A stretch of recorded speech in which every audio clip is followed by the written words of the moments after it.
బిడ్డలారా, ఈ సాయం వేళ కూడి వచ్చిన మీ అందరికీ క్రీస్తునామములో శుభాలు. బైబిల్ నుంచి ఒక చక్కని అంశాన్ని మీరు చూస్తున్నది భక్తుల సత్యాగ్రహం అన్న విషయాన్ని గురించి బైబిల్ని పరిశీలిద్దాం. సత్యాగ్రహము అనగానే మనకు భారతదేశంలో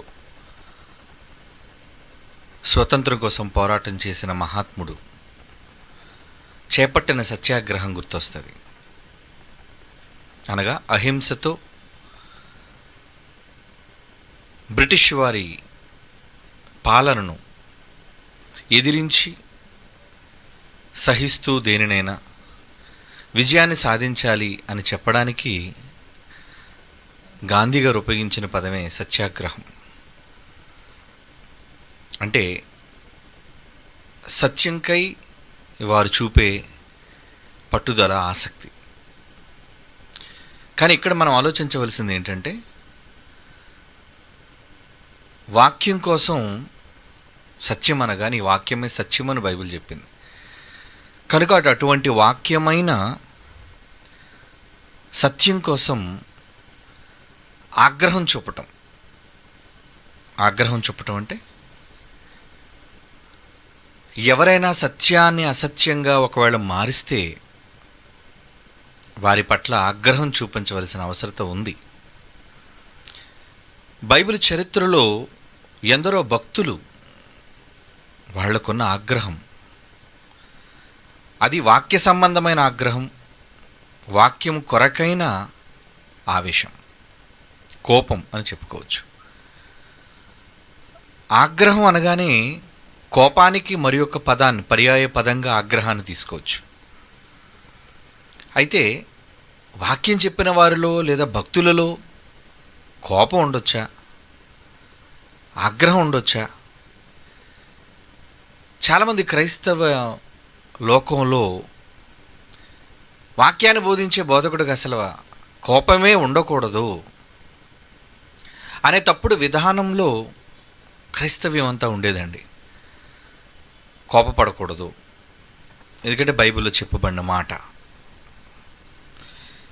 వీళ్ళకు బైబిల్లో రాయబడిన మాటల యొక్క అర్థాలు తెలియక, ఏ మాట ఎందుకు దేవుడు రాయించాడు, ఆ మాట వెనుక ఉన్న పరమార్థం ఏంటో గ్రహించటం చేతకాక, ఎక్కడో బైబిల్లో రాయబడిన మాటను చదివి ఆ మాటను తప్పుడు సందర్భాల్లో వాడే పరిస్థితులు ఈరోజు బోధక లోకంలో నెలకొన్నాయి.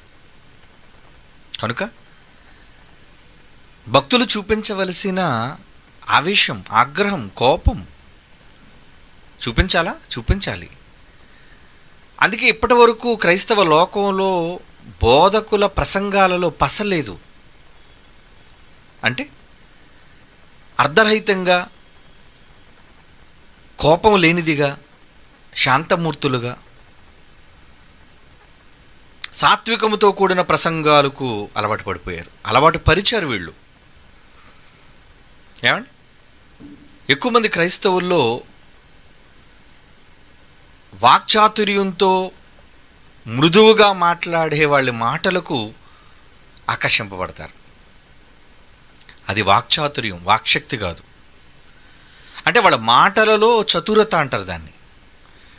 మాటల ప్రయోగం ద్వారా మిమ్మల్ని తమ వశం చేసుకోవడానికి వాళ్ళు వాడే మృదువైన మాటలు.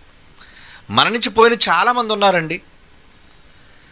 వారిలో కొందరైతే ఎంత మృదువుగా మాట్లాడతారంటే, ఎంత సౌమ్యంగా మాట్లాడతారంటే, వాళ్ళ ప్రసంగం ఎంత మరి సామరస్యంగా, శాంతిగా ఉంటుందంటే, సాత్వికంగా ఉంటుందంటే, అసలు ఈయనకి ఎప్పుడు కోపం రాదా అన్నట్టు ఉంటుంది. ఎందుకంటే కోపం వెనుక ప్రజలకు అసహనం ఉంటుందని, ప్రజలు దాన్ని స్వీకరించలేరు.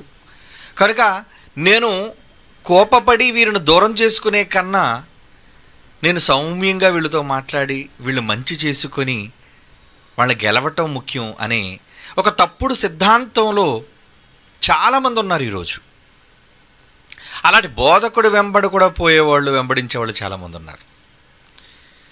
కొందరైతే అంటారు, అసలు ఎప్పుడు ఈయన మొక్కలో నేను కోపమే చూడలేదని అంటారు. అది గొప్ప, అలా ఫీల్ అవుతున్నారు వాళ్ళు. కానీ నిజంగా ఈరోజు నేను చెప్పే పాఠంలో ప్రపంచ చరిత్రలో దేవుడు మానవాళికి ఏర్పాటు చేసిన ఈ విజ్ఞాన గ్రంథము నుండి భక్తులు ఎటువంటి సత్యాగ్రహాన్ని వాళ్ళు వ్యక్తం చేశారు అన్నది చూస్తే మీరు ఆశ్చర్యపోతారు. అవునా, భక్తులు ఇలా కూడా మాట్లాడారా? ఇలాగున్న వాళ్ళు కూడా భక్తులను అంటారా అని మీకు సందేహం కూడా కలగొచ్చు. నిజమే. ఏదో కోపం అనేసరికి అదేదో ఒక తప్పుడు విధానం అని భక్తుడు వాక్యంలో పడిన కోపాన్ని కూడా ఒక తప్పుడు వాక్యాన్ని చూపించి వక్రీకరించే దొంగలు ఉన్నారు ఈరోజు లోకంలో. యాకోబు పత్రిక 1వ అధ్యాయం చూడండి. యాకోబు పత్రిక 1వ అధ్యాయం 20వ వచనంలో ఒక మాట రాయించాడు దేవుడు. ఏమంటున్నాడు? నరుని యొక్క కోపం దేవుని నీతిని నెరవేర్చదు. దేవుని నీతిని నెరవేర్చదు. ఏంటో వినడానికి చక్కగా ఉంది కదండి. మౌను దేవుని మాట. ఈ మాటను వాళ్ళు వక్రీకరించి నరుని కోపము దేవుని నీతిని నెరవేర్చదు కనుక ప్రసంగాల్లో మనం కోపించటం వలన, ఆవేశపడటం వలన అది దేవుని నీతిని నెరవేర్చేదిగా ఉండదు. చాలామంది ఆవేశపడిపోతుంటారు. అందులో మన ప్రసంగాలన్నీ ఆవేశపూరితంగా ఉంటాయి కదండి. ఇటువంటి ప్రసంగాలు వాళ్ళకి చేతగాక, వాళ్ళు చేయలేక, బైబిల్లో ఈ మాట ఎందుకు రాయబడిందో అన్నదానికి అర్థం తెలియక వాళ్ళు ఎలాంటి మాటలు మాట్లాడతారంటే, ఇదిగోండి ఈ మాట చూపించి, ఇదిగోండి బైబిల్లో ఉంది చూడండి, నరుడు వాడికి వచ్చే కోపం అట దేవుని నీతిని నెరవేర్చదు కనుక మనం ఊరకని ఎందుకు ఆవేశపడ్డం, ఊరకని ఎందుకు కోప్పడ్డం? ఇలా సత్యవాక్యాన్ని ఆగ్రహంతో చెప్పే వాళ్ళను కూడా వాళ్ళ వాక్యం నుంచి తప్పించడానికి వీళ్ళు పలికే సొగసు మాటలు అంటారు వాటిని. ఏమండి? మోసపూరితమైన తీయనలాంటి తేనె మాటలు అవి. అలాగైతే బైబిల్లో మరొక మాట కూడా ఉంది. కీర్తన గ్రంథం 76వ కీర్తన చూడండి. బైబిల్లో ఏ మాట ఎందుకు రాయబడిందో అన్నది సందర్భానుసారమైన జ్ఞానము తెలియాలి. మొదట ప్రతి మాటను నీకు అనుకూలంగా వక్రీకరించుకోవటం కాదు. అది 76వ కీర్తనలోని 10వ వచనంలో ఏముంది చూడండి. 76వ కీర్తన 10వ మాట. నరుల ఆగ్రహము నిన్ను స్తుతించును. ఇదేంటండి నరుల ఆగ్రహం మరలా దేవుని స్తుతించడం ఏంటి? ఒక దగ్గరేమో నరుని కోపము దేవుని నీతిని నెరవేర్చదు అంటున్నాడు, ఒక దగ్గరేమో అదే పరిశుద్ధాత్మ దేవుడు భక్తుల ద్వారా రాయిస్తూ నరుల ఆగ్రహము నిన్ను స్తుతించును అంటున్నాడు. ఒక దగ్గర ఆగ్రహం స్తుతికి పాత్రం అవుతుందట, మరొక దగ్గర నరుని కోపం దేవుని నీతికి విరోధం అవుతుందంట. కనుక ఏ మాట ఎందుకు వాడబడుతుందో అన్నది బైబిల్ అంతటి మీద అవగాహన కలిగి ఉండాలి. ఏవో కొన్ని మాటలు చూచాయిగా కొన్ని మాటలు తెలుసుకొని బైబిల్ నాకు వచ్చేసింది, ప్రసంగం చేసే ప్రతి ఒక్కడు బోధకుడు కాడండి, తెలుసుకోండి. అందులో మనవాళ్ళు ఎంత ఫులిష్ పీపుల్ అంటే, ఎవడైనా వెనకాతలో ఒక 1,00,000 మంది ఉన్నారనుకోండి, వాడు ఎంత అబద్ధం చెప్పినా అది బలహీనత, లోకం బలహీనత. వాడు అబద్ధం చెప్పినా నమ్ముతారండి. వాడు వాక్య విరుద్ధమైన సంగతులను చెప్పినా వాడిని వెంబడిస్తారండి. సత్యం చెప్పిన వాళ్ళు, ఆగ్రహంతో చెప్పిన వాళ్ళు, అలా చెప్పిన వాళ్ళు వ్యతిరేకిస్తారు. ఇవేం ప్రసంగాలండి? చాలామంది మన ప్రసంగాలను విరోధంగా చేయడానికి గల కారణం, మన ప్రసంగాలు వాళ్ళ చెవిని పడకుండా ఉంచడానికి గల కారణం ఇదిగో ఇటువంటి మాటలను ప్రయోగించి వాళ్ళ ప్రసంగాలన్నీ ఆవేశపూరితంగా ఉంటాయండి, వాళ్ళ ప్రసంగాలన్నీ సవాళ్ళు ఉంటాయండి, వాళ్ళ ప్రసంగాలంతా కూడా ఏదో గొడవ దిగుతున్నట్టుగా ఉంటాయండి. ఇలాంటి మాటలు చెప్పి చాలామందిని అసలు మన మాటలే విననివ్వకుండా చేస్తున్నారు. నిజంగా బైబిల్లో భక్తులు పలికిన మాటలు వింటే ప్రతి వాడు నోటి మీద వేలేసుకోవాలి. విరోధంగా మాట్లాడే ప్రతి వాడు ఇక ఎప్పుడు నోరెప్పడానికి వీల్లేదు. ఎందుకంటే ఆగ్రహం అన్నది అదేదో పాపం కాదు, కోపం అనేది పాపం కాదు. ఏంటి, ఒక తండ్రి బిడ్డ మీద కోపపడతాడండి, పాపం అది? తప్పు చేసినప్పుడు ఒక విద్యార్థి మీద మాస్టారు కోపం ఆగ్రహిస్తాడండి, తప్పు అది? బ్రిటిష్ వాళ్ళు మనల్ని బానిసలుగా చేసుకొని మనల్ని ఏలుతున్నందుకు ఏమండి గాంధీజీ గారు అహింసతో సత్యాగ్రహం చేశారండి, తప్ప అది? కనుక వక్రీకరించే వాళ్ళు ఉన్నంత వరకు ఇదిగోండి తప్పుడు మాటలు, కల్పనా కథలకు చెవులిచ్చే కాలం, తర్కాలు వితర్కాలకు చెవులిచ్చే కాలం. బొత్తిగా జ్ఞానం లేని వారు కూడా ఈరోజు సోషల్ మీడియా ఉంది కాబట్టి ప్రతి వాడు నోరు పారేసుకుంటున్నాడు. వాడుకొని మిడిమిడి జ్ఞానం చేత. వాడికి బైబిల్లో ఉన్న సబ్జెక్ట్ ఏంటి తెలుసు. కనుక బైబిలులో భక్తుల యొక్క సత్యాగ్రహాన్ని మీరు చూడగలిగితే, వామ్మో ఎంత ఎంత ఘోరంగా ఉందా వీళ్ళ కోపం, ఎంత ఘోరంగా ఉందా వీళ్ళ ఆవేశం. ఆశ్చర్యపోతారు మీరు. అవును ప్రియులారా, వాక్యానికి విరుద్ధంగా ఎక్కడైనా పొరపాటు జరుగుతున్నప్పుడు దాన్ని ఖండించవలసిన అవసరత ఎంతైనా ఉంది. ఆ అవసరత ఎవరితో తెలుసా? ముఖ్యంగా వాక్యాన్ని బోధించే బోధకుడిది. అందుకే పౌలు గారు దుర్బోధను ఖండించమని చెబుతూ వాక్యమును ప్రకటించు తిమోతితో మాట్లాడుతూ హెచ్చరిస్తున్నాడు కుమారుణ్ణి. నాయన తిమోతి, నువ్వు వాక్యమును ప్రకటించు. తిమోతికి రాస్తున్న 2వ పత్రిక 4వ అధ్యాయం 2వ వచనం. 2 తిమోతి పత్రిక 4వ అధ్యాయం 2వ వచనం ఏమంటున్నాడు చూడండి. వాక్యమును ప్రకటించుము, సమయమందు అసమయమందు నువ్వు ప్రయాసపడు, సంపూర్ణమైన దీర్ఘశాంతముతో ఉపదేశించుచు ఖండించు. తప్పుడు మాట ఎవడైనా మాట్లాడితే ఖండన చేయాలి, గద్దించాలి, బుద్ధి చెప్పుము. వాడికి బుద్ధి వచ్చేటట్టు చెప్పాలి. వాక్య విషయంలో ఖండన కావాలి, గద్దించాలి, బుద్ధి చెప్పాలి. ఎందుకంటే వాక్యం ఎలా కలిగిందట? తిమోతికి రాసిన 2వ పత్రిక 3వ అధ్యాయం 16వ వచనం చూడండి ఏమంటున్నాడు. 2 తిమోతి పత్రిక 3వ అధ్యాయం 16. దైవావేశము వలన కలిగిన లేఖనం, ప్రతి లేఖనము ఉపదేశించుటకు ఖండించుటకు తప్పుదిద్దుటకు నీతియందు శిక్ష చేయుటకు చాలా ప్రయోజనకరమైనది. వాక్యం ఆవేశం. ఈరోజు మనలో ఆవేశాన్ని చూసి చాలామంది బోధకులు అంటారు, ఏంటండి వీళ్ళలో ఆవేశం? ఏం బీపీ ట్యాబ్లెట్ ఏం వేసుకున్నారా? మీలా బ్లడ్ ప్రెషర్ లేవురా మాకు. కానీ దేవునికి విరోధంగా మాట్లాడుతున్నప్పుడు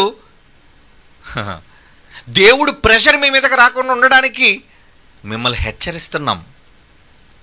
అవునా? హెచ్చరిక చేయాలి, గద్దించాలి, సరిదిద్దాలి. కనుక తప్పుదిద్దుటకు, ఖండించుటకు, గద్దించుటకు దేవుడిచ్చిన అది ఒక గొప్ప వెపన్, ఆయుధం లాంటిది. ఏమంటే మాస్టర్ చేతిలో బెత్తం ఎందుకు ఉంటుంది? బడిలో బెత్తం కావాలి. పోలీసు చేతిలో సమాజాన్ని, లా అండ్ ఆర్డర్, శాంతి భద్రతలను కాపాడడానికి లాఠీని ఎందుకు ఇచ్చిందో ప్రభుత్వం, మాస్టర్ చేతిలో బెత్తం లేకపోతే బడిలో మాట ఆవిడ వింటాడు.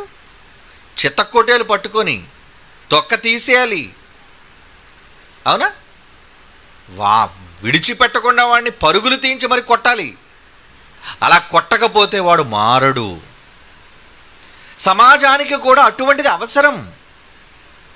ఏమండి? పౌలు గారు నిజంగా మాట్లాడుతూ ఆయన మాటల్లో విచిత్రమైన మాట సంఘానికి రాశారండి. ఏమన్నాడో తెలుసా? వస్తున్నాను మీ దగ్గరికి, మీకోసం చాలా కంప్లైంట్లు వచ్చేసాయి నాకు, కనుక దేనితో రావాలని మీరు కోరుకున్నారు? కొరింథీయులకు రాసిన పత్రికలు అంటున్నాడు చూడండి. మొదటి పత్రిక 1 కొరింథీ పత్రిక 4వ అధ్యాయం 21వ వచనం చివరి మాటలు అంటున్నాడు. 21 అధ్యాయాన్ని ముగిస్తూ ఏమంటున్నాడు చూడండి. మీరేది కోరుచున్నారు? బెత్తముతో నేను మీ యొద్దకు రావాలినా? ఏమండి, ఒక వాక్యాన్ని ప్రకటించే బోధకుడికి బెత్తంతో పని ఉందండి? ఒక వాక్యాన్ని బోధించే బోధకుడికి బెత్తంతో పనే ఉంది? మీరు చెప్పండి. అవసరమా బెత్తం? అసలు బెత్తం అనే పదం ఎందుకు ఉపయోగిస్తున్నాడు? బెత్తం అంటే మీరంతా ఎవరు? పిల్లలు, వాక్యాన్ని తెలియని వారు, గ్రహింపు లేని వారు. బోధించే మాస్టర్ అండి, గద్దిస్తాడు, బుద్ధి చెబుతాడు, సరిచేస్తాడు, వినకపోతే దండిస్తాడు. దండన. పౌలు గారు బెత్తం అనే పదాన్ని వాడి బెత్తంతో మీ యొద్దకు వస్తాను అంటే ఏమండి, బెత్తం పట్టుకోవడానికి సిద్ధపడ్డాడంటే కొరింథీ సంఘస్థుల మీద ఎంత కోపం లేకపోతే ఆయన బెత్తం వాడుతానంటాడు చెప్పండి. ఏమంటే మేము చిన్నపిల్లలు అనుకుంటున్నారా, ఏడు బెత్తంతో మా దగ్గరికి వస్తానన్నారేంటి? నిజంగా అలాంటి సభలు పెట్టాం అనుకోండి, క్రీస్తు రక్షణ సువార్త బెత్తపు సభలు అని పెట్టాం అనుకోండి, బెత్తం వేసి ఎవడన్నా వస్తాడా? వచ్చిన వాళ్ళందరికీ బెత్తం దెబ్బ అంటే ఏటే మేము చిన్నపిల్లలు అనుకుంటున్నారా, ఏడు కొట్టించుకోవడానికి వెళ్ళాలనుకుంటున్నారా? బెత్తం అన్నాడంటే అవసరమైతే చెత్త కొట్టేయడమే, కొట్టాలి. ఉరుకోండి, ఇంత పెద్దవాళ్ళు మమ్మల్ని కొట్టడం ఏంటండి అనుకుంటున్నారా? అయితే ఒక భక్తుని చూపిస్తాను మీకు. ఎందుకంటే మీరు ఎలాంటి వాళ్ళు తెలుసా? కొమ్ములు కూరలు వచ్చిన వాళ్ళు మీరు. వినడానికి మాత్రం అలాగ మెత్తని పాముల్లో వింటారు, కానీ లోనక మాత్రం కొన్ని సందర్భాల్లో మనకి పడలేని మాట ఏమైనా వచ్చింది అనుకోండి, విరుచుకు పడిపోతుంటాం. చెప్పాలి మరి, మీకు చూపించాలి. భక్తులైన వారు ఏం చేశారో, భక్తులైన వారు నిజంగా ఏ విధంగా. ఒక మంచి మాట చూడండి, భక్తులను చూపిస్తాను ఇప్పుడు మీకు, భక్తులను చూపిస్తాను. నెహెమ్యా గ్రంథం తీయండి, బైబిల్ అందరూను. ఇప్పటివరకు ఇలాంటి మాటలు మీరు చదివి ఉండరు, చదివినా దాటేసేస్తారా? ఏదో గడగడమంటూ వాక్యాన్ని చదువుకుంటూ అలవాటులో వెళ్ళడం మనకి సరిపోయింది, కానీ నిజంగా మాటలోని అర్థంలోనికి ఎవరు వెళ్ళం. నెహెమ్యా గ్రంథం ఏమండి 13వ అధ్యాయం 25. ఎవరు నెహెమ్యా? ఎవరు చెప్పండి? ఒక ప్రవక్త అండి, దేవుని ప్రవక్త నెహెమ్యా. దేవుని ప్రవక్త నెహెమ్యా ఏమంటున్నాడు చూడండి, అంతటా నేను వారితో వాదించి వారిని శపించి కొందరిని కొట్టి వారి తల వెంట్రుకలను పెరికేసి. ఏమండి అవసరమా నెహెమ్యా గారికి? ఈ అవసరం అండి? ఊరుకోండి, భక్తుడైన వాడు చేసుకోవడం ఏంటండి? షటాప్. ఎవడరా నువ్వు మాట్లాడుతున్నావు? ఏం తెలుసు నీకు బైబిల్లో వ్రాయబడిన చట్టం, లా. నిన్ను ఉతికారేసిన తప్పు లేదు. పౌలు గారు బెత్తం అన్నారంటే ఊరకనే అనలేదు బెత్తం. మాట వినకపోతే చెత్త కొట్టేస్తాను మిమ్మల్ని. చదవండి, మరలా చదవండి. అంతట నేను, నెహెమ్యా అంటున్నాడు, అంతట నేను వారితో వాదించి. ముందు వాదాన్ని చూద్దాం. వినరా మీరు? వారిని శపించి. వినలేదు కదా, శపిస్తాను మిమ్మల్ని. కొందరిని ఊరుకోండి, శాపం ఇవ్వడం ఏంటండి? చాలా సందర్భాల్లో జైశాలి గారు శాపాలు ఇస్తుంటే ఈ మూర్ఖ సన్నాసులు శిఖామణులు అందరూ ఏమంటున్నారంటే, ఊరుకోండి, భక్తులు శాపం ఇవ్వచ్చా? ఇస్తారా శాపం? వస్తాదురా నీకు శాపం. నువ్వు తిండంగా లేకపోతే నిన్ను శపిస్తారు, నువ్వు దగ్గరుండి తంతారు కూడా నిన్ను. నీకు తన్నడం ఒకటే తక్కువ. అంతటా నేను వారితో వాదించి వారిని శపించి కొందరిని కొట్టి వారి తల వెంట్రుకలను పెరికివేసి అంటున్నాడు. చూడండి, ఎందుకు ఆ పరిస్థితికి వచ్చేసాడు నెహెమ్యా? 6వ అధ్యాయం 13-14 వచనాలు చూడండిరా. 6వ అధ్యాయం 13-14 వచనాలు. నా మీద నింద మోపునట్లుగా నన్ను గూర్చి చెడు వార్త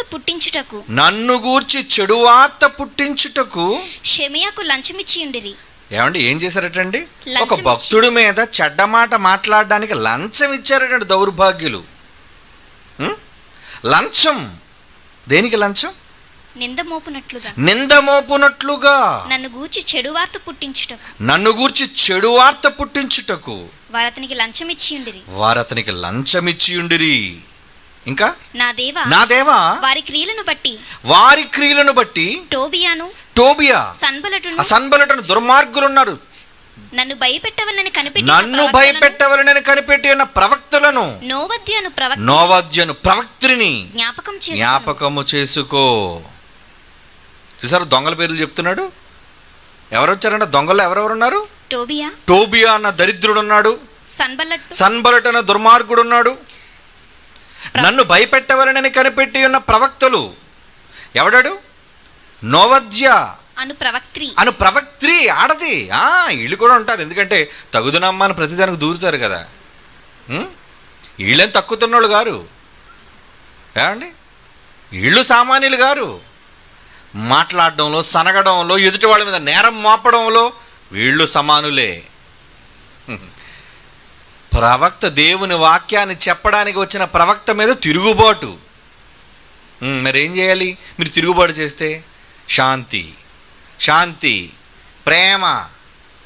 ప్రేమ ఎవరికో తెలుసా? ఈ పకీరులు తెలుసుకోవాలి. ప్రేమ ఎవరికో తెలుసా? వినేవాడిని గూర్చి ప్రేమ, రక్షింపబడేవాడిని గూర్చి ప్రేమ, మారేవాడిని గూర్చి ప్రేమ చూపించు. వీడు ఎలా అయిపోయాడు తెలుసా? మారడు, ఇంకా పాషాణం. వాడికి మార్పేంటి? ఇస్కరియోతా దగ్గరికి వెళ్ళి యేసుప్రభు ప్రేమ, ప్రేమ, వదిలేనా అనేదంతా ప్రేమ అంటే ఏం చేస్తాడు? వింటాడా? దెయ్యం పట్టింది ఆడికి ప్రేమ ఏంటి? మాట వినని దుర్మార్గులకు అప్లై చెయ్యకు ప్రేమ అనే ఫార్ములా. అసలు తెలుసారా నీకు ఏ ఫార్ములా ఎక్కడ అప్లై చేయాలో? ఈ దౌర్భాగ్యులకి, ఈ చెత్త సన్నాసులకు ఎవ్వడికి బైబిల్ అర్థం కాక ఎవరినైనా గద్దిస్తే ఇలాంటి ప్రసంగాలు చేయొచ్చా అండి? ఇలాంటి మాటలు మాట్లాడొచ్చా అండి? ఇలాంటి పదజాలం ఉపయోగించవచ్చా అండి? ఉపయోగించవచ్చురా. అరే ఫూల్, దౌర్భాగ్యుడా, నీచుడా, నికృష్టుడా, దుర్మార్గుడా. ఇంకా మాట్లాడతారు వ్యభిచారి, సన్నాసి. ఏంటండి బూతులు మాట్లాడుతున్నా? 2 బూతులు. అవునరా, నువ్వు బూతులు అనుకుంటే బూతులేవి. నీలాంటి వెధవకు ఉపయోగించవలసినవి మంచి మాటలు కావు. నువ్వు దగ్గర లేవు, లేకపోతే బెత్తం తీసి ఉతికేయాలి నిన్ను, చొక్కా తీసి వీపు మీద వాతలు పెట్టాలి నీకు. చిత్తకొట్టేశారండి పట్టుకొని నెహెమ్యా మహానుభావుడు, దండం పెట్టాలి. Very good. అలాంటి ప్రవక్త బయలుదేరాలండి. అడ్డొచ్చిన తన్నేయడమే పట్టుకొని. సత్యాగ్రహం అంటారు దాన్ని. ఒరే దరిద్రుడా, ఇలాంటి మాటలు మాట్లాడకూడదు, ఇలాంటి పదజాలం వాడకూడదు. భక్తుడైన వాడు బైబిల్లో వాడిన మాటలరా, చేసిన పని రాది. నీకేం తెలుసురా బైబిల్? నీకేం అర్థమైంది బైబిల్? బెత్తంతో వస్తానని అందుకే పౌలు అన్నాడు. ఊరకనే సరదాగా అచ్చికిచ్చిలు మాట్లాడడానికి అంటలేదు. బెత్తంతో వస్తాను మీ దగ్గరికి, సరదాగా మాట్లాడనుకున్నారా? జోక్ వేసాడు అనుకున్నారా కొరింథీ పత్రిక మీద? పత్రిక రాస్తూ కొరింథీలతో జోక్ మాట్లాడుతున్నాడు అనుకున్నారా? పౌలు గారు భలే అన్నారండి, బెత్తంబడి బతంగా తెచ్చారేంటి? నిజంగా మహానుడు బెత్తంతో వెళ్ళి ఉంటాడు. మాట వినవాడిని ఏం చేయాలి చెప్పండి? తిరుగుబాటు చేసేవాడిని ఏం చేయాలి చెప్పండి? దేవుడు అందుకే ఎప్పుడు ఎలాంటి వెపన్ తెలుసా అండి? ఆ అడ్డొచ్చిన నరికేయడమే. పాత నిబంధన అంతా అంతకి బాగుంటుందండి. పాత మంచి రఫ్గా ఉంటుంది. క్రొత్త నిబంధన కాలంలో వచ్చి పడిపోయాం మనం. అందుకే అంటుంటారు కదా ఒక్కొక్కసారి, మనము కానీ పాత నిబంధన కాలం నుండి ఎవడైనా క్రీస్తుని గురించి ఒక్క మాట అంటే తలకాయ మీద మొండు లేపేసేవాడిని వాడిని. ఎందుకు? నీతో డిస్కషన్ ఏంట్రా? వాదింపేదా? కత్తందుకో ఏదైపోయాడిని. దేవుడి దగ్గర పర్మిషన్ తీసుకు, ప్రభు వేసేమంటావేంటి? ఈరా బిడ్డ అని ఒక్క మాట అంటే చాలు, పుచ్చకాయలు లేపినట్టు లేపాడు ఒక్కొక్కడిని. కాలం మారింది కదా, అందుకు మాటలతో యుద్ధం చేస్తున్నాం. ఆ కాలంలో పుట్టుంటే బాగుండు. తోలు తీసేసి మొత్తం అందరికీ ఎలాంటి పనిష్మెంట్ అంటే అలాగేలా కాదు మరి. బాబోయ్ బాబోయ్ బాబోయ్, దేవుడు కాళ్ళ మీద పడాలి ప్రతి దరిద్రుడు, దుర్మార్గుడు. భక్తుల ఆగ్రహం అండి. ఏం చేయాలి చెప్పండి? ఆయన మీద నిందలు మోపుతూ అందులో ఆడా మగ తేడా లేకుండా అందరూ వచ్చి, ఏంటి నెహెమ్యా ఏం పాపం చేశాడు? మంచి మాటలు చెప్పకూడదా నీకు? నువ్వు తప్పు చేస్తుంటే ఏది నీ వ్యక్తిగతమైన తప్పులు కాదు, వాక్యాన్ని నువ్వు విరుద్ధంగా మార్చి నువ్వు ప్రవర్తిస్తున్నావు. నిన్ను గద్దించొద్దు, నీకు బుద్ధి చెప్పొద్దు. ఆవేశం, ఆగ్రహం తప్పు కాదు. మరొకరి కోసం చెప్తాను, భక్తుల కోసం. ప్రవక్త వెళ్తున్నాడండి, ఎలీషా వెళ్తున్నాడు ఎక్కడికో. ఆ తోమంబడి కొంతమంది పిల్లలు పాపం ఏరో ఆ రోజు గుండు కొట్టించుకున్నాడు ఏంటో, వీళ్ళతో వెంట్రుకలు లేవు, బట్టబుర్రోడు. బోడుగుండోడా బోడుగుండోడా బోడుగుండోడా అంటున్నారండి ఎలీషాని చూసి ప్రవక్తలు. చూద్దాం, ఆ సందర్భం తీయండి. ఎందుకంటే భక్తులు కదా, మీకు బైబిల్లో రాయబడిన చట్టాన్ని చూపిస్తేనే మీకు అర్థం అవుతుంది, లేదంటే మీకు అర్థం అవ్వదు. మీరు సామాన్యులు గారు, కఠినమైన మాట మీకు ఉపయోగించవలసి వస్తుంది. చూద్దామండి, బైబిల్లో రాయబడిన మాట ఒక స్వచ్ఛత. రెండవ రాజుల గ్రంథం 2వ అధ్యాయం 23, 24 తీయండి, బైబిల్ తీయండి. 2వ రాజుల గ్రంథం 2వ అధ్యాయం 23, 24 ఏమంటున్నాడు? అక్కడ నుండి అతడు బేతేలుకు ఎక్కి వెళ్ళెను. అతడు త్రోవన పోవచ్చుండగా ఎలీషా త్రోవన వెళ్తున్నాడు. బాలురు పట్టణంలో నుంచి వచ్చి బోడివాడ ఎక్కుపోము, ఒరే బోడిగుండాడా ఎక్కుపో, బోడిగుండాడా ఎక్కుపో, బోడివాడ ఎక్కుపోము అతని అపహాస్యము చేయగా. ఏమండి? అపహాస్యం చేశారటండి భక్తుణ్ణి. అతడు వెనక్కి తిరిగి వారిని చూచి యెహోవా నామమును బట్టి, అయ్యయ్యో పిల్లలారా, ఏంట్రా మీ తల్లిదండ్రులకు బుద్ధి లేదు, భయం లేదేంట్రా, అరే బెత్తమేదిరా, తప్పురా అని అనలేదు. భక్తుల యొక్క సత్యాగ్రహం చెప్తున్నాను ఇప్పుడు మీకు. భక్తుడు కోపం వచ్చింది. ఏమిటండి కోపం అయితే మాత్రం మరి చిన్నపిల్లల మీద కోపం ఏంటండి? అతడు వెనుకకు తిరిగి వారిని చూచి యెహోవా నామమును బట్టి వారిని శపించెను. ఇటు చిన్నపిల్లల మీద శాపమా? మరి ఏం చేయాలి? ఈయన కానీ ఇలా వదిలేసాం అనుకోండి, పెద్ద అయితే ఏం చేస్తాడు? ఇప్పుడు అపహాస్యమే చేస్తున్నాడు. పెద్ద అయితే ఇంకా దారుణంగా వాడు ప్రవర్తిస్తారు. కనుక ఏం చేయాలి? ఈ దరిద్రులు ఎక్కడితో చాప్టర్ క్లోజ్ అయిపోవాలి వీళ్ళది అని ఏం చేశారట? వారిని శపించును. అప్పుడు 2 ఆడు ఎలుగుబంట్లు అడవిలో నుండి వచ్చి వారిలో 42 బాలురును చీల్చిన. ఏంటి ఇంతకీ గొడవ చేసిన ఎంతమంది అండి? 42 మందా? పోకిరి వెధవలు అనమాట వీళ్ళెవరిళ్ళు? ఈ జులాయి వెధవలు, పోకిరి వెధవలు, పనిపాటు లేక, తల్లిదండ్రులు భయాలు లేక. చూడండి, అప్పుడప్పుడు అండి నాకు ఈ విమానం ఎక్కినప్పుడు కానీ కొంత గోలండి పిల్లలు, ఆ తల్లిదండ్రుల మాట వినరండి, లేచి పడేయమని కొట్టేద్దామన్నంత కోపం వస్తుంటుంది. కేకలు, అల్లరి, నాన్నను కొడుతుంటాడు, అమ్మను కొడుతుంటాడు, ఏమనరండి వీళ్ళకి. ముద్దు, నీ ముద్దేమనంటే నీ ఇంట్లో చూపించుకోరు దరిద్రుడా. ఇక్కడ బయటకు వచ్చి ఇంత నిశ్శబ్దంగా ఉన్నప్పుడు కేకలేచి అల్లరిపడి పెద్ద పెద్దకి ఏడుస్తుంటే ఏం చేయాలి? కంట్రోల్ చేయడం తెలీదా పిల్లల్ని? ఎలీషా మాత్రం అలాంటాడు కాదు. నిజంగా మనకి ఎలీషా లాంటి పవర్ ఉంటే ఏమండి, చిన్న పిల్లలండి, ప్రేమించాలండి, చాలా అమాయకులండి, వాళ్ళ మీద ఏంటండి మీ కోపం? ఈ సన్నాసి కబుర్లు చెప్పకండి. బైబిల్లో లేదా? అంటే భక్తుడు తప్పు చేశాడు చెప్పాలి. భక్తుడు తప్పు చేశాడని ఏ దరిద్రుడైనా చెప్పగలడా? అప్పుడు 2 ఆడు ఎలుగుబంట్లు అడవిలో నుండి వచ్చి వారిలో 42 బాలులను చీల్చివేశాను. తినేసాయి. చిన్నపిల్లని శపించడమే కానీ మొత్తం లేపి పడేసే శవాలు. ఎందుకు ఆగ్రహం? సత్యాగ్రహం అంటారు దాన్ని. వాక్యం అంటే భయం లేదు, పెద్దలంటే భయం లేదు, దేవుడు అంటే భయం లేదు ఈ వేదవులకి. బోడిగుండోడైతే బోడైతే మాత్రం బోడివాడ అనాలా? అంటే పెద్దలను చూసి ఎలా సంస్కరించాలో తెలియదురా మీకు? మీ అమ్మ బాబులకు తెలియదు వాళ్ళకి, అవునా? వాళ్ళకి సంస్కారం తెలీదు, భయాన్ని నేర్పించలేదు. మరి వాళ్ళు కోపపడకపోతే ఎలా? వాళ్ళని గద్దించకపోతే ఎలా? తిడితే కుదరదు ఇక్కడ, 4 దెబ్బలు కొట్టినా కుదరదు ఇక్కడ, చంపేయాలి వేధవల్ని. చచ్చిపోయిన రెడీ. యెహోవా నామమును బట్టి వారిని శపించారంట. మళ్ళీ ఇందులో ఎవరిని ఇంక్లూడ్ చేశాడు? జీవం కలిగిన యెహోవా నామాన్ని ఆజ్ఞాపిస్తున్నాను, చావంట్రా దరిద్రులారా అని చెప్పి వెళ్ళిపోయేటండి. ఇవన్నీ ఆటాడేసుకున్నాయి, చచ్చారు వేధవులందరూ. ఇదే బైబిలులోని భక్తుల ఆగ్రహం. ఈ ఆగ్రహం తప్పని ఎవరినైనా అనమానండి? ఏ సన్నాసినైనా అనమానండి? వాళ్ళేమంటారు? అంటే ఆరాదు. బైబిల్ తెలియాలి. బైబిల్ తెలియకుండా తప్పుడు మాటలు మాట్లాడడం కాదురా. దేవుడు ఆవేశం వచ్చినప్పుడు తిడతాడు, కొడతాడు, తంతాడు అవసరమైతే. అప్పుడప్పుడు పెళ్ళిళ్ళు జరుగుతున్నాయంటే ఎందుకు జరుగుతున్నాయి? ఏది మీరు చేసుకునే పెళ్ళిళ్ళు కాదు. ఇప్పుడే మొన్న ఫోనీతో గట్టిగా తన్నాడు ఒరిస్సాని, బంగ్లాదేశ్ని. ఎందుకు తన్నాడు? కోపం వచ్చింది నాన్నకి. తన్నడా?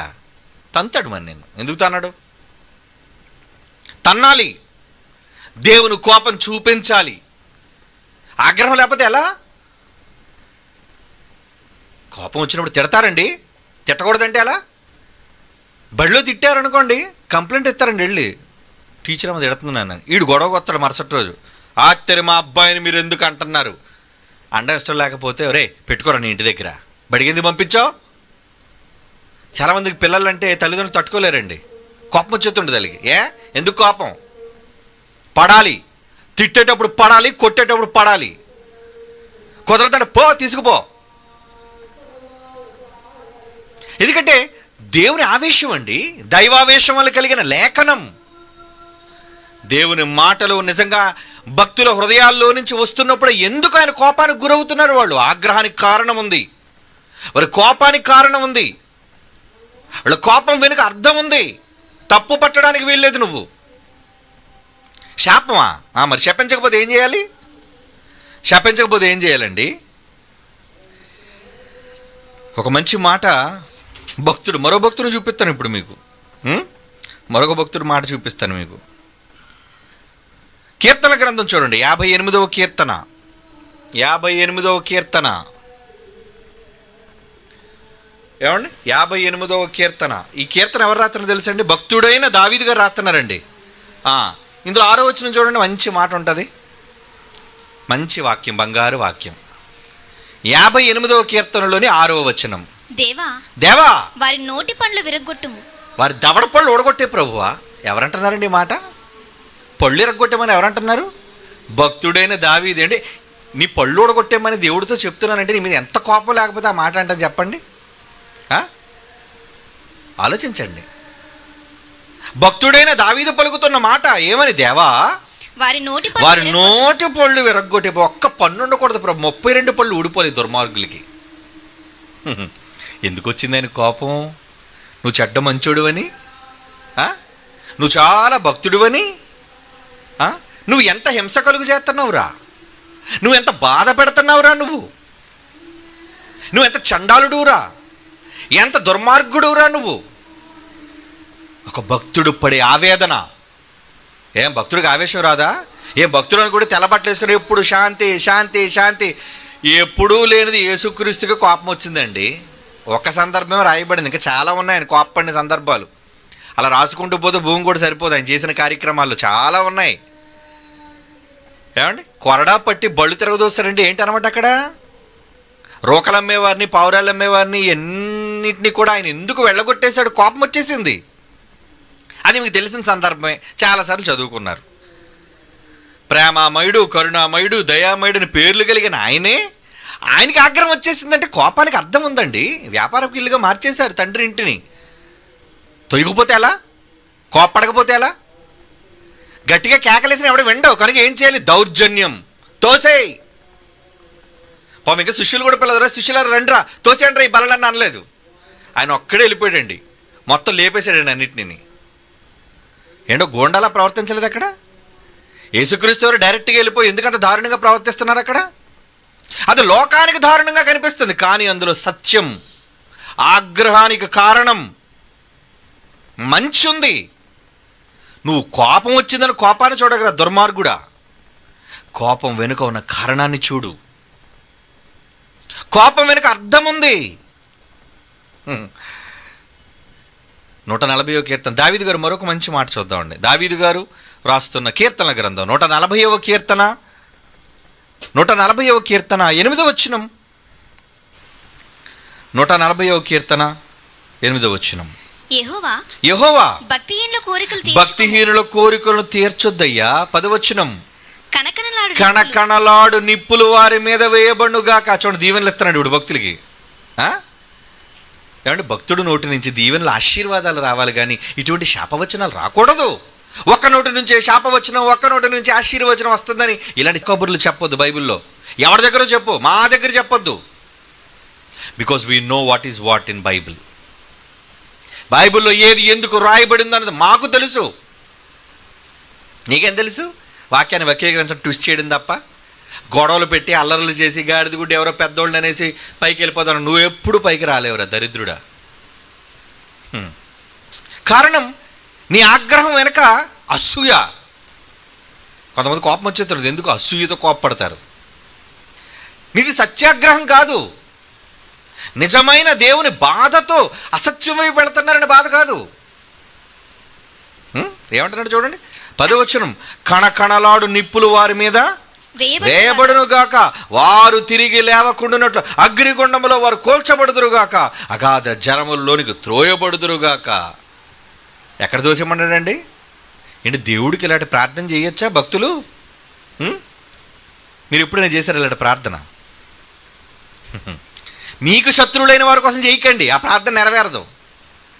దేవుడికి విరోధి అయిన వాడు ఎవడైనా ఉంటే వాడి కోసం ప్రార్థన చేయండి. ఏమని? వాడు దేవునికి వ్యతిరేకంగా ప్రవర్తిస్తున్నప్పుడు, దేవునికి విరోధంగా వాడు మాట్లాడుతున్నప్పుడు, మంచి చెబుతున్నప్పుడు వినలేనప్పుడు వాడి కోసం చెప్పండి, ప్రార్థన చేయండి. ఏమని? తండ్రి లేపే ఈ దరిద్రుణ్ణి, వాడు తిరిగి లేవకుండా అగ్నిగుండంలో కోల్చబడుదురుగాక. ఏమండి? ఇంకో మంచి మాట 55వ కీర్తన, దావీదు గారు 55వ కీర్తన 15వ వచనం. 55వ కీర్తన 15వ మాట. వారికి మరణం అకస్మాత్తుగా వచ్చునుగాక. అదండి, వారికి మరణం అకస్మాత్తుగా వచ్చునుగాక. సజీవులుగానే వారు పాతాళం, దరిద్రులు బతుకుంటుండగానే పాతాళానికి దిగిపోవునుగాక. చెడుతరము వారి నివాసములో వారి అంతరంగమునందు ఉన్నది. చెడిపోయిన వేధవులు వీళ్ళందరూ. ఏమండి, ఏం కోరుకున్నాడు? ఆకస్మికముగా మరణం వచ్చునుగా కంటే దరిద్రుడు లారీ కింద పడి చావాలి అంటే నీ భాషలో అదే చెప్పాలి. అప్పుడు లారీ లేదుగా. ఇప్పుడు నువ్వైతే ఏమంటావు? ఈ దరిద్రుడు ఎప్పుడు పడతాడో లారీ కింద, ఈ దరిద్రుడు ఎప్పుడు పడతాడో మంచం మీద రోగం బట్టి. అలాగే కదండి కోపం వచ్చిన మాట్లాడతారు. ఒక భక్తుడు మాట్లాడుతున్నాడు చూడండి. అలా ఎదుటి వాళ్ళని గురించి ఈ భక్తుడు మాట్లాడుతున్నాడంటే అతని కోపానికి ఒక కారణం ఉంది. అది సత్యాగ్రహం, సత్యమునకై అతనికి వచ్చిన ఆగ్రహం. అది సత్యాన్ని విభేదించినందుకు. ఏమండి? చెడుతనము వారి నివాసములలో వారి అంతరంగములో ఉన్నందుకు భక్తుడు అంటున్నాడు 55:15 ఏమని? వారు వారికి మరణం ఆకస్మికముగా వచ్చునుగాక. సజీవులుగానే వారు పాతాళానికి దిగిపోవుదురుగాక. ఏమండి, ఎదుటోళ్ళ దుస్థితిని, దుర్గతిని మనం కోరుకోవచ్చా? కోరుకోండి, పర్లేదు, తప్పులేదు. దొంగోడిది కోరుకోండి, దేవుడి మీద తిరుగుబాటు చేసేవాడిది కోరుకోండి, ప్రజలకు అన్యాయం చేసేవాడిది కోరుకోండి. దేవుడు నచ్చితే చేస్తాడు. నిజం. ఎందుకంటే భక్తులు అడుగుతున్నారు, వీళ్ళు లేపేయి, ఈయన చంపేయి, ఈయన ఉంచొద్దు. దేవుని పిల్లలారా, నిజంగా ఎందుకు భక్తులు ఆవేశానికి గురవుతున్నారు? వాళ్ళ కోపానికి కారణం ఏంటి? నరుల కోపముని స్తుతించును. దేవునికి స్తుతి రావాలి అంటే కొన్ని సందర్భాల్లో నరులకు వచ్చే కోపం అవసరం. అందుకే భక్తులందరూ కూడా ఆగ్రహానికి గురైపోతున్నారు, ఆవేశానికి గురవుతున్నారు. పౌలు గారు లాంటి వ్యక్తి బెత్తంతో వచ్చేస్తానంటున్నాడు, దండిస్తానంటున్నాడు, ఖండించమంటున్నాడు, బుద్ధి చెప్పమంటున్నాడు. ఎందుకు? ఆ మాటల వెనుక ఉన్న ఆలోచన ఏంటనుకుంటున్నారు ప్రియులారా? ఏమండి, మరొక భక్తుడు ఆసాపు అండి. 74వ కీర్తన చూడండి. 74వ కీర్తనలోని 11వ వచనం. ఈ కీర్తన రాసింది ఆసాపు గారు. ఏమంటున్నాడు చూడండి ఆయన. నీ హస్తమును, 74వ కీర్తన 11, నీ హస్తమును, నీ దక్షిణ హస్తమును ఇంకా ఎందుకయ్యా ముడుచుకున్నావు? ఇది సన్నాసులందరినీ చూచి నీ రొమ్ములో నుంచి దాన్ని తీసి వారిని లేపేయి. ఆసాపు అంటున్నాడండి. ఆసాపు రాస్తున్న కీర్తనలో ఒక భక్తుడు, ఆయన పరిశుద్ధాత్మ ప్రేరణ వలన దేవుని మాటలు రాసిన వ్యక్తి ఏమంటున్నాడు? ఉంచొద్దు ప్రభు, వీళ్ళు తీని చెయ్యి, చాపు వెళ్ళిపోయినా నీ హస్తము, నీ దక్షిణాస్తము నీవెందుకు ముడుచుకున్నావు? దేవుణ్ణి అడుగుతున్నాడు, ఎందుకు బాబు చేయి ముడుచుకున్నావు? త్వరగా చేయి, నీ రొమ్ములో నుండి దాన్ని తీసి వారిని నిర్మూలము చేయుము. నిర్మూలము చేయుము. ఎవరిని నిర్మూలన చేయమంటున్నాడు? ఎవరినండి నిర్మూలన చేయమంటున్నాడు? దేవుని వాక్యానికి విరుద్ధంగా ప్రవర్తిస్తున్న వాళ్ళకి. 10వ వచనం చదువుదాం. దేవా విరోధులు ఎందాక నిందింతురు? విరోధులు నిందిస్తున్నారే, ఎందాక నిందించాలి? శత్రువులు నీ నామము నిత్యము దూషింతురా? నిత్యము నీ కుమారుని అనాలా, నీ నామాన్ని అనాలా, నీ బైబిల్ అనాలా? నీ హస్తమును, నీ హస్తం, నీ దక్షిణ హస్తము, నీ దక్షిణాస్తం నీవెందుకు ముడుచుకొని ఎందుకు ముడుచుకున్నావు? నీ రొమ్ము నుండి దాన్ని తీసి శపించే వెధవల్ని నిర్మూలము చేయి, చంపే, నిర్మూలన చేయడం, లేపేయని. ఎవడి యేసును కానీ బైబిల్ని కానీ ఎవడైనా తప్పుడుగా మాట్లాడితే చెయ్యండి అలాంటి ప్రార్థన, చాలా మంచి ప్రార్థన. కానీ ఆ ప్రార్థన వినాలి అంటే మీరు భక్తులై ఉండాలి, దేవునికి ఇష్టలై మీరు ఉండాలి. లేపేస్తాడు, ఉంచడు. ప్రతి మొర్ర దేవుని సన్నిధికి వెళుతుంది, వింటాడు ఆయన. అలా విని భక్తుల యొక్క ఆగ్రహాన్ని గుర్తిస్తారు. నా సేవకుల్నా మీరు హింసిస్తున్నారు, నా భక్తుల్నా మీరు ఇబ్బంది పెడుతున్నారు, ఏమండి, నిజంగా బైబిల్లో రాయబడుతున్న ఆ మాటలను చూస్తుంటే ఏంటండి ఏంటండి ఇంత దారుణంగా ఉన్నాయి? ఎందుకున్నాయి? ఇంత దారుణంగా ఎందుకున్నాయి? ఉండాలి, కోపగించాలి, ముందు వాళ్ళు గద్దించాలి, తిట్టాలి. దూషించని అనుకుంటారు చాలామంది. దూషణ కాదది, హెచ్చరిక మాటలు. ఏమని మాట్లాడాలి వాళ్ళతో? విద్యార్థి తప్పు చేసినప్పుడు వాడిని ఏమంటాడు? ఒరే దుర్మార్గుడు, ఒరే వెధవా అని అంటాడు. భూత ఏమంటే మీరు బూతులు మాట్లాడుతున్నారు మా పిల్లల్ని, ఎవడాడు అనేవాడు? తిట్టాలి ఆ సన్నాసుల్ని, చెత్త కొట్టాలి, లేదంటే భయం రాదు వాళ్ళకి. వంగరు వాళ్ళు, లొంగరు వాళ్ళు. అందుకే దేవుడు చాలా సందర్భాల్లో చాలా కఠినంగా మాట్లాడాడండి. కఠినంగా యేసుక్రీస్తు వారు మాట్లాడిన కఠినమైన మాట ఒకటి మీకు చూపిస్తాను ఇప్పుడు. మత్తయి రాసిన సువార్త చూడండి, 16వ అధ్యాయం. ఆయన చేతల్లో కొన్ని సందర్భాల్లో రౌద్రంగా మారిపోయాడు, మాటల్లో కూడా ఆయన ఎలా మారాడో చూడండి. మత్తయి రాసిన సువార్త భక్తుల యొక్క సత్యాగ్రహం. మత్తయి సువార్త 16వ అధ్యాయం 4వ వచనం. మత్తయి సువార్త 16వ అధ్యాయం 4వ వచనం ఏమంటున్నాడు? వ్యభిచారులైన చెడ్డతరము వారు సూచక్రియను అడుగుచున్నారు. ఏమండి, సూచక్రియ అడగడానికి వచ్చిన వాళ్ళని చూచి ఒరే వ్యభిచారి అంటే ఎలా ఉంటుందండి?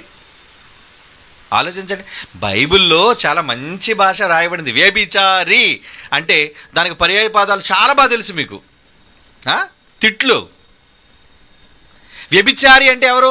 మహోన్నతుడు, మహాత్ముడని కాదు అక్కడ. సమాజంలో గొప్ప పేరున్నాడని కాదు అక్కడ అర్థం. ఒరే వ్యభిచారి అంటే ఏ గుడిసెలో దూరవురా?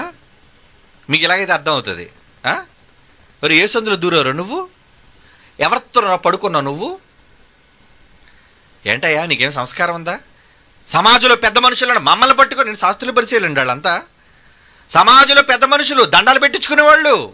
వాళ్ళని చూసి అంటున్నాడండి ఏమని? ఒరే వ్యభిచారులైన చెడ్డతరము వారులారా. వ్యభిచారులు అంటున్నాడంటే ఎంత ఘోరమైన మాట వాళ్ళ పట్ల ఉపయోగించాడు. అనకూడదా? వ్యభిచారి అనకూడదా? వ్యభిచారి అనేది బైబిల్లోని మంచి పదం అనుకుంటున్నావా?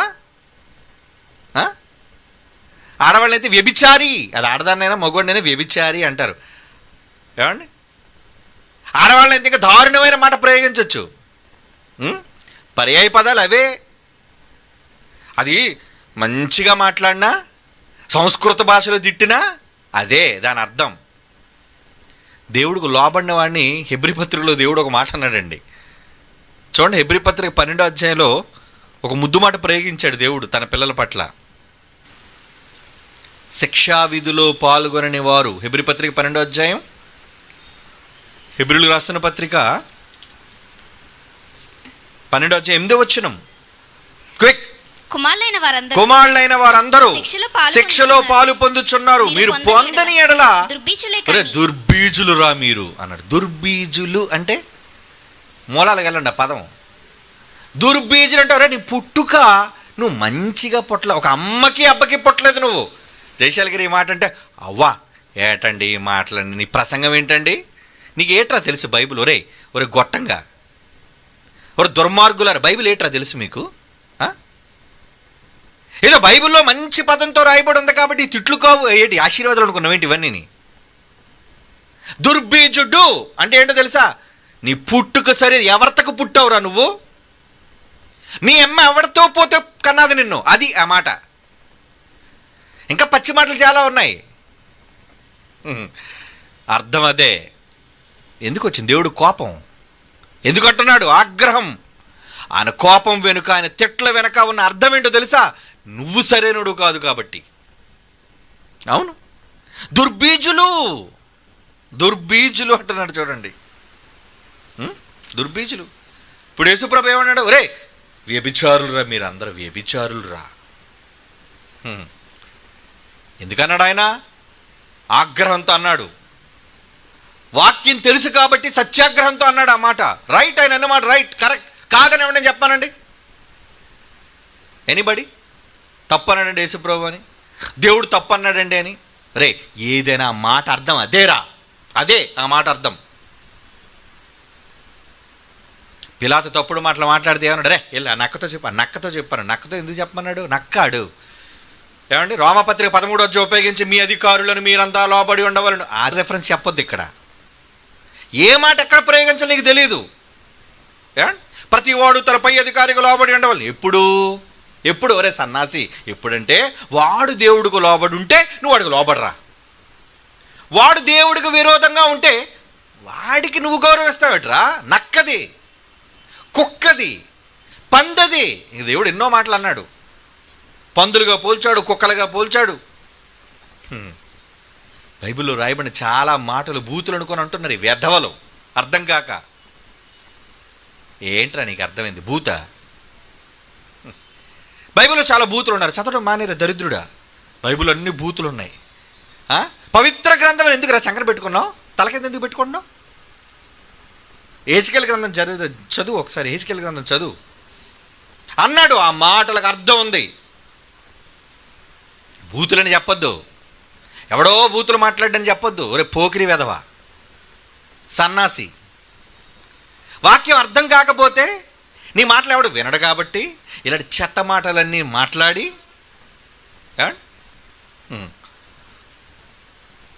దేవుని పిల్లలారా, ఆగ్రహం, వాళ్ళ కోపం వెనుక అర్థం ఉందండి. అర్థం దేవుడు అన్న మాట చూడాలి. యెషయా గ్రంథం 57వ అధ్యాయం 3వ వచనం చూడండి. ఇప్పుడు దేవుడు అంటున్న మాట, యెషయా గ్రంథం 57వ అధ్యాయం 3వ వచనం. మంత్రప్రయోగపు కొడుకులారా, మంత్రప్రయోగపు కొడుకులారా. ఏంటి కొడుకులారా? మంత్రప్రయోగపు కొడుకులారా, వ్యభిచార సంతానమా, వేశ్య సంతానమా, సాన్నిధ్యానికి పుట్టిన వాళ్ళ ఇక్కడికి రండి. ఎవరు పిలుస్తున్నారు? ఏ సాని అని మాట్లాడిన బూత్ అనుకున్నారు ఏంటి? అనుకుంటారు. అర్థం కానివాడు ఎలాగైనా తిప్పుతాడు. తిప్పనండి దరిద్రుడు, ఆడు బతుకే ఒక బూతు. దేవుడు అంటున్నాడు, ఆయన మాటను వ్యతిరేకించిన వాళ్ళని చూసి అంటున్న మాట ఏమని? మంత్ర ప్రయోగపు కొడుకులారా. అంటే ఆయన కొడుకులైనా మనం అంతా ఎవరండి? ఆ మాట అంటుంది ఎవరిని అంటున్నాడు? ఆయనకు పుట్టిన కొడుకుల్ని. మరి అప్పుడు ఏమనాలి? ఒరే దొంగ నా కొడకల్లారా అన్నాడంటే దొంగ నా కొడకల్లారా, నా కడుపును పుట్టారా మీరు అందరూ అని. కొడుకుల్లారా అన్నా, కొడకల్లారా అన్నా. ఏడు కొడక అంటే ఏంటి? నా కొడక అంటే నా కొడుకు అని అర్థం. అది అర్థం నీకు అదొకలాగా అర్థమైతే అది నీ చెత్తవారం, మేమేం చేయమంటాం? నీకు అలా వినబడింది. మంచి మాట చెప్పినా ఏమండి రామా అన్న భామా అన్నట్టు ఎవడికో బూత్ వినబడిందట. అలాగా ఎందుకు? నీ చెవులే బూత్ చెవులు, ఇవన్నీ అన్నీ తప్పుడుగా వినబడతాయి. ఎందుకు తిట్టారు, ఎందుకు అంటున్నారనే ఆలోచన నీకు లేదు. దేవుడు అనొచ్చా? భూమి మీద తప్పిపోయి తన మాటలు వినలేని పిల్లలందరినీ ఎవరు దొంగ నా కొడకల్లారంటే మీరందరూ దొంగలైన నా కొడుకులు అని అర్థం. ఆయన అనొచ్చు, అనే అధికారం ఉంది. అందుకే అంటున్నాడు మంత్రప్రయోగపు కొడుకుల్లారా. తిట్టది. ఇంకేమంటున్నాడు? వ్యభిచార సంతానమా, మీ అమ్మ ఎవరితో పోయిందిరా? వేశ్యా సంతానమా. ఇంక యెషయా గ్రంథం 1వ అధ్యాయం 4వ వచనం చదువుతారా? అబ్బాబ్బాబ్బా, ఇశ్రాయేలుని ఇలాగలా ఆడుకోలేదండి ఆయన. తిట్టి ఆ దుర్మార్గుల్ని ఒక మాట కాదు, పాపిష్టి జనమా, దోషభరితమైన ప్రజలారా, దుష్ట సంతానమా, చెరుపు చేయి పిల్లలారా, గాడిదలు, నక్కలు, కుక్కలు ఎన్ని తిట్టడం మానేసాడు. ఇంక ఈ స్టైల్లోకి వెళ్ళిపోయాడు ఆయన. ఎందుకు? ఆగ్రహం. భక్తుల మీద తిరుగుబాటు చేస్తున్నప్పుడు, భక్తులు తిప్పిన దేవుని మాటలు వినలేనప్పుడు మీకు గౌరవం ఇవ్వాలా? దేవుని మాట గౌరవించలేని వాడు నీకెందుకురా గౌరవం? నీకు దండం వేసి ఏమండి, దండేసి దండం పెట్టి కుర్చేసి కూర్చోబెట్టాలి నిన్ను. కెడా పో, ఇలాగే మాట్లాడాలా? కనుక జైశాలి గారు కొన్ని సందర్భాల్లో మాట్లాడే విధానం ఎవరికి నచ్చకపోయినా ఎందుకు అలా మాట్లాడుతున్నారంటే ఆవేశం. బూతులు కావవి, బూతులు కావు. అలాగైతే బైబిల్లో దేవుడు రాసిన తిట్లు, ఈ మాటలు అన్నీ కూడా ఇంకా నయం. ఆయన తిడుతున్నాడు, భక్తుడిని నేహమి కొట్టేసి కుమ్మీరే వెళ్ళి ఏమండి, భక్తుడు నేహమి మీదకెళ్ళిపోయాడు. కొట్టాడంటే ఎంత కోపం రాకపోతే కొట్టాడండి ఆయన. యెహోషువ లాంటి వాళ్ళు, భక్తులు లాంటి వాళ్ళు, నిజంగా సంసోన్ లాంటి వాళ్ళు, దావీదు లాంటి వాళ్ళు కత్తితో నరికేయడమే వాళ్ళని. మాట వినకపోతే ఏం చేయాలి? బయలు ప్రవక్తలందరికీ దండం పెడుతున్నప్పుడు ఏం చేశాడు ఏలియా? ఒరే ఆ వెధవలందరిని పట్టుకున్న 400 మందిని ఆ ఏటి దగ్గర తీసుకురమ్మన్నాడు. ఒక్కొక్కటి కంటకో ముక్కకి దేశేయండి అన్నాడు. వాళ్ళు గౌరవించాలా? రక్తపాతాన్ని ప్రోత్సహించాడు అనుకుంటారా? అవును, రక్తపాతాన్నే ప్రోత్సహించాడు. వినలేని వాడిని ఏం చేయాలి? ఇంకా చెడుపుతారు దేశాన్ని. ఇశ్రాయేలు దేశాన్ని పాడు చేస్తున్న సన్నాసులు వాళ్ళందరూ కఠిన చర్యలు తీసుకోకపోతే ఎలా? అతని శిష్యుడేమో ఎలీషా చిన్నపిల్లల్ని శపించి ఎలుగుబంటితో తినిపించాడు. బోడుగుండోడు అన్నందుకు రాయితో కూడా కొట్టలేదు పాపం. బోడుగుండోడు అంటే ఏంటండి కోపం? ఏమంటే మొత్తం కోపం వచ్చింది అయ్యగారికి. అత్తరు నన్ను బోడుగుండు అంటావా అని యెహోవా నామం పేరు దూషించి మరి చంపేశాడు వాళ్ళందరినీ. సత్యం. ఆయన కోపానికి ఆగ్రహం. దేవుడు కూడా ఓకే మైసాన్ లేపే వెధవాళ్ళందరినీ. ఏంటి ఈయన చెప్పడం ఏంటి? ఎలుగుబంట్లో చాలా తినేయడం ఏంటి? ప్రతి మాట వెనుక సత్యం. ఊరకనే తిట్టాలని మనసులో అసూయ పెట్టుకొని తిట్టకండి. చాలా మందిలో అసూయ ఉంటుంది. అంటే ఏంటి? ప్రసంగాలు ప్రిపేర్ అవుతారు. అలాగా ఈయన్ని నేను టార్గెట్ చేసి తిట్టాలి, అందుకు ఒక మెసేజ్. ఒక్కొక్కటి ప్రసంగం అందుకోవడం ఎప్పుడు ఎదుటివాడు తిట్లే. ఎప్పుడూ కాదురా, ఎప్పుడో వాళ్ళు చెడ్డ పనులు చేసినప్పుడు తిట్టు, మిగతా సందర్భంలో మంచి మాటలు పలుకు, ఎన్నో జ్ఞానయుక్తమైన సంగతులను నేర్పించు. దేవుని పిల్లలారా, కనుక దేవుడు అంటున్న మాట ఎన్ని రకాలుగా అంటున్నాడు చూడండి, ఎన్ని రకాలుగా అంటున్నాడు. మనుషుల్ని ఇలా గద్దించకపోతే, ఇలా తిట్టకపోతే వాళ్ళు మారరు. వాళ్ళు మారకపోయినందుకు ఏం చేయాలి? శిక్ష అమలు చేయాలి, కఠినంగా వాళ్ళ పట్ల వ్యవహరించాలి. మార్పు రాదు వాళ్ళకి. అంటే పిల్లాడికి దండం పెట్టి చెప్తే ఏ మాస్టర్ మాట వింటాడు చెప్పండి? ఈ సమాజానికి బెత్తంతో కూడిన బోధ అవసరం, సరిచేసే నాయకుడికి అవసరం, సానుభూతితో మెత్తగా సాత్వికంతో తేనెపూసని కత్తి మాటలు మాట్లాడదు ప్రసంగంలో. ఏమండి ఒక్కొక్కడు ప్రసంగం ఎత్తుకోరంటే అబ్బా ఏంటండి వీరికి ఎప్పుడు కోపం రాదా? ముంచేస్తాడు నేను నెల్లు. ఈ బడిలో ఏమనరండి, అసలు కొట్టనైనా ఒక బెత్తాలు కూడా వాడరండి. మంచి బడి అది. ఏమి నేర్పిస్తాడు అక్కడ? పోకిరీలుగా జులాయిలుగా మారిపోతారు అక్కడ.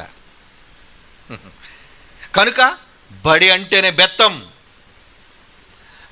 వాడాలి బడి, అప్పుడే బాగుపడతాడు. మరి ఈరోజు సంఘాలన్నీ ఎలాంటి బళ్ళు కోరుకుంటారు వీళ్ళు? తిట్టే బోధకులు మాకు వద్దండి. ఏమండి కట్టుకథలు పిట్టకథలు చెప్పే బోధకులు స్టేజ్ మీద మైక్ పట్టుకుని అటు ఇటు తిరుగుతూ గెంతులు వేసుకొని అప్పుడప్పుడు మధ్యలో పాటలు వేస్తూ డ్యాన్సులు వేస్తూ ఇలాంటి కమేడియన్స్ కావాలి జనాలకి. అవునా? ఈరోజు జనాలందరూ ఎలాంటి వాళ్ళు ఎంచుకున్నారండి? జనులట దురద జోలు కలవారై సత్యమునకు చెవియక, సత్యం కోసం ఆగ్రహం చూపించే బాధ కదా. ఆ పీడి సుందర బాధలు వద్దు బాబా. అందరూ ఆ తలుకులందరూ అలాంటి అలాగే మాట్లాడతారు. అవునరా ఇలాగే మాట్లాడతాం. నీకు అర్థం తెలియదు కనుక ఇప్పుడు తెలుసుకోను, చచ్చాక తెలుసుకుంటాను. మా మాస్టర్ కొట్టుంటే బాగున్నాను, నన్ను తిట్టుంటే బాగున్నాను. ఎందుకంటే ఆడలాంటోడు నీ దగ్గర డబ్బులు దండుకున్నాడు, నిన్నెక్కడంటే ఊడిపోతావు, ఊడిపోయే ముక్కు అని నిన్నేమనకుండా ఎప్పుడు వచ్చిన దూతుంటాడు. God bless you. ప్రసంగం చేయడాడు నీ కోపంతో, ఆడి కమిషన్ పడిపోద్ది, ఇన్కమ్. అలాంటి వారు ఈరోజు సమాజంలో ఉన్నారర్రా. అది కాదు, చీల్చి చెండాడే చండ శాసనులు కావాలి. బోధకుడు అంటే ఎవరనుకున్నావు? బెత్తంతో చిత్తకొట్టేలు పట్టుకుని వాడు వీడు చిన్న పెద్ద అని చూడకూడదు.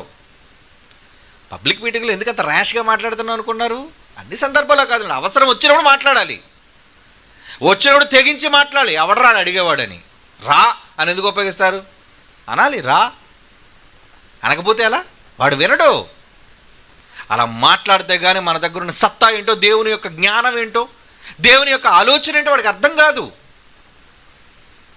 కనుక భక్తులైన వారు దేవుని పట్ల ఇంత ఆగ్రహాన్ని చూపించడానికి గల కారణం ఏంటి?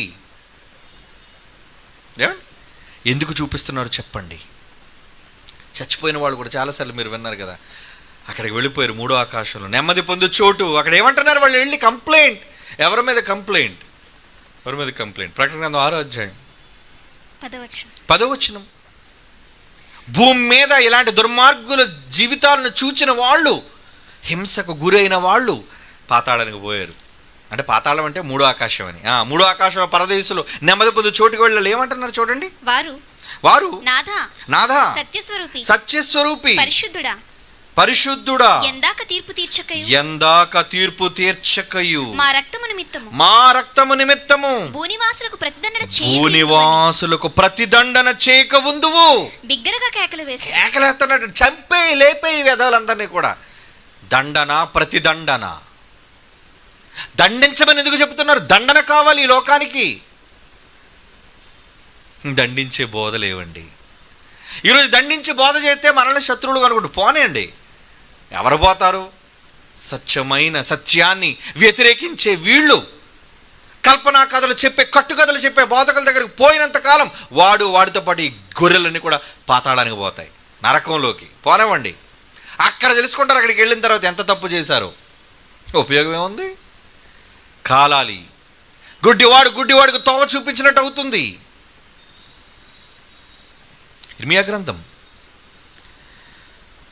15వ అధ్యాయం 15వ వచనంలో ఒక ప్రవక్త అయిన ఇర్మియా ఏమంటున్నాడు చూడండి. ఇర్మియా గ్రంథం 15వ అధ్యాయం 15వ వచనం. ఇర్మియా గ్రంథం 15వ అధ్యాయం 15వ వచనం. యెహోవా, నా శ్రమ నీకు తెలిసి ఉన్నది కదా, నన్ను జ్ఞాపకం చేసుకోవయ్యా, దర్శించుము. నన్ను హింసించు వారికి నా కొరకై ప్రతిదండన చేయుము. నీవు దీర్ఘశాంతి కలిగిన వాడవి, నన్ను కొనిపోకుము. నన్ను దీర్ఘశాంతంతో నన్ను తీసుకెళ్ళిపోవడం కాదు, ముందు లేపోయి నా కళ్ళు ఎదురుకుండా వాళ్ళని. నా కళ్ళతో వాడు చావు చూడాలి. అదండి. ఏమండి, మీకు ఈ వాక్యంలో ఇలా చదివితే మీకు అలాగే అర్థం అవుతుంది. కానీ నిజానికి ఆయన అడుగుతున్న ఆ కోరిక వెనక అర్థం ఏమనుకుంటారు? మళ్ళీ చదవండి చివరి మాట. నన్ను హింసించు వారికి నా కొరకై ప్రతిదండ నా కోసం చెయ్యాలి. నువ్వు నన్ను హింసించారు బాగా. అక్కడ చచ్చిపోయినోళ్ళు అదే అడుగుతున్నారు. బతికున్న ఇర్మియా కూడా ఏమన్నాడు? బతికున్న కాలంలో నన్ను హింసించారు, చాలా ఇబ్బంది పడుతున్నారు ఈ దుర్మార్గులు, నా కళ్ళు ఎదురుగా చావాలి. ఒక్కొక్కడు ఒక్కొక్కతే. అది నా కళ్ళ ముందు పురుగులు పడి చావాలి. చేస్తాడు దేవుడు, భక్తుల మాట వింటాడు. మొత్తేశాడు చాలామందిని, లేపేశాడు చాలామందిని. భక్తులు ఉసురు తగిలింది వాళ్ళకి, భక్తులు క్షోభ తగిలింది వాళ్ళకి, విడిచిపెట్టాడు. ఏమండి, ప్రకటన గ్రంథం 3వ అధ్యాయం 17వ వచనం చూడండి. ప్రకటన గ్రంథం 3వ అధ్యాయం 17వ వచనం. నీవు దౌర్భాగ్యుడు, దిక్కుమాలిన దరిద్రుడా, గుడ్డోడా, బట్టలు లేని దిశముల వెధవా. ఏమండి, ఇవన్నీ ఏంటి? పరిశుద్ధాత్ముడు పలుకుతున్న ఆశీర్వచనాలు. బాగున్నాయి తిట్లు. ఎందుకు తిడుతున్నారు? తిట్టాలి. భయం రాదు, లేకపోతే సరి చేసుకోరు వాళ్ళని వాళ్ళు. తప్పుడు మాటలు మాట్లాడుతున్నారని వాగడం కాదు. భక్తుల యొక్క సత్యాగ్రహం. ఒక దావీదు అలాగే మాట్లాడుతున్నాడు, ఒక ఇర్మియా అలాగే మాట్లాడుతున్నాడు, ఒక నెహెమ్యా అయితే అలాగే మాట్లాడుతున్నాడు, ఒక ఆసాపు అలాగే మాట్లాడుతున్నాడు, చివరికి తండ్రి అయిన దేవుడు అలా మాట్లాడుతున్నాడు, ఆయన కడుపును పుట్టిన యేసుప్రభు అలాగే మాట్లాడుతున్నాడు. ఈ దుష్ట సంతానాన్ని చూసి మేము అంటున్నాం, తిడుతున్నాం అంటే దుర్మార్గులను, దుష్ట సంతానాన్ని చూసి మంచివాళ్ళు ఎందుకంటామండి? మంచివాళ్ళు వెరీ గుడ్. ఎవరైతే సమాజంలో తప్పుడు వార్తలను ప్రకటించి బైబిల్కు భిన్నంగా సత్యానికి విరోధంగా ఉంటారో ఆ దుర్మార్గులందరూ ఏకిపారేయాలి. ఎవరిని క్షమించడానికి వీల్లేదు. ఇంకా వినకపోతే ఆ వెధవల చావు మా కళ్ళ చూడాలి. అది భక్తుల కోరిక. నేనుంటాడు, ముందు నన్ను తీసుకెళ్ళిపోవడం కాదు అంటున్నాడు ఇర్మియా. నన్ను కొనిపోకు, నా కళ్ళ ముందే వాళ్ళకి ఏం రావాలట? నన్ను హింసించు వారికి నా కొరకే ప్రతిదండన చెయ్యు. నేను ఉంటుండగానే చూడాలి. భక్తులు ఇలాంటి కోరికలు కోరొచ్చా? భక్తులు ఇలాంటి ఆగ్రహాన్ని వ్యక్తం చేయొచ్చా? భక్తులు ఇలాంటి మాటలు మాట్లాడొచ్చా? మాట్లాడతారు భక్తులే. నిజంగా భక్తుడైన వాడు అలాగే మాట్లాడతాడయ్యా. అది భక్తునిలో ఉన్న ఆవేదన, భక్తునిలో ఉన్న కోపం, సత్యాగ్రహం. అది వాక్యము కోసం ఆగ్రహం. నీకు ఆడికి ఏదో వ్యక్తిగతమైన తగు ఉందని మాట్లాడడం కాదు. చాలామంది వ్యక్తిగతమైన దోషణలు చేస్తుంటారు, అది తప్పు. నీకు వాడికి ఏదో వ్యక్తిగతమైన తగులు ఉన్నందుకు వాడి మీద విరుచుకుపడకు. సత్య సంబంధమైన విరోధంగా ఏమైనా మాట్లాడితే అప్పుడు ఖండించు, గద్దించు, సరిదిద్దు, బెత్తంతో చితక్కొట్టేయి. అది దేవుడిచ్చిన పర్మిషన్, అది దేవుడిచ్చిందండి. కనుక ప్రియులారా, ఎందరో భక్తులను చూసాం. అటు దేవునులు మొదలుకొని, ఆయన కుమారుడైన క్రీస్తు మొదలుకొని, బైబిల్లో రాయబడిన ఎందరో భక్తులైన వారు ఎందుకు అలా మాట్లాడారు అంటే వాళ్ళ ఆ మాటలకు అర్థం ఉంది. వాళ్ళు అలా పలకడానికి, ఎదుటి వ్యక్తిని శపించడానికి, ఎదుటి వ్యక్తిని చావును కోరుకోవడానికి కారణం ఉంది. అది సత్య సంబంధమైన కారణం. అది తప్పని అనడానికి లేదు. అది తప్పని అనడానికి లేదు. లోబడాలి దానికి ఎవరైనా సరే. అర్థవంతమైనది. కాబట్టి నిజంగా భక్తుడైన వాడు సరిచేసేవాడుగా ఉండాలి. సరిచేసేవాళ్ళుగా ఉండాలి. లేదా